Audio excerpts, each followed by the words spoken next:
नमस्कार। आज बहुत दुख की बात है। भोजपुरी की एक्ट्रेस आकांक्षा दुबे खुदकुशी कर लिया है बनारस के होटल में। पता नहीं कोई पर्सनली होगा, कोई प्रॉब्लम पर्सनली जो कि पब्लिक ही नहीं है, और पहले से भी ऐसा कोई खबर नहीं है जो उन पे से कोई दुश्मनी या कोई तरह की बात या इधर काम नहीं करो उधर करो, ये सब लेकर के कोई चर्चा नहीं है। अभी खबर आ गया है सोशल मीडिया पे, आकांक्षा दुबे जी जो कि बहुत अच्छी एक्ट्रेस थी भोजपुरी की, और भोजपुरी की आज दुखद खबर है कि वो नहीं रही है।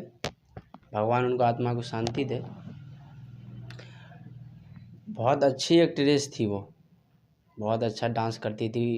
कोई तो बहुत बड़ा प्रॉब्लम होगा जब भी किया, वैसे अपनी जवानी में कोई थोड़ी ऐसे जान दे देता। अभी तो वो सीढ़ी पे चढ़ना शुरू किया था।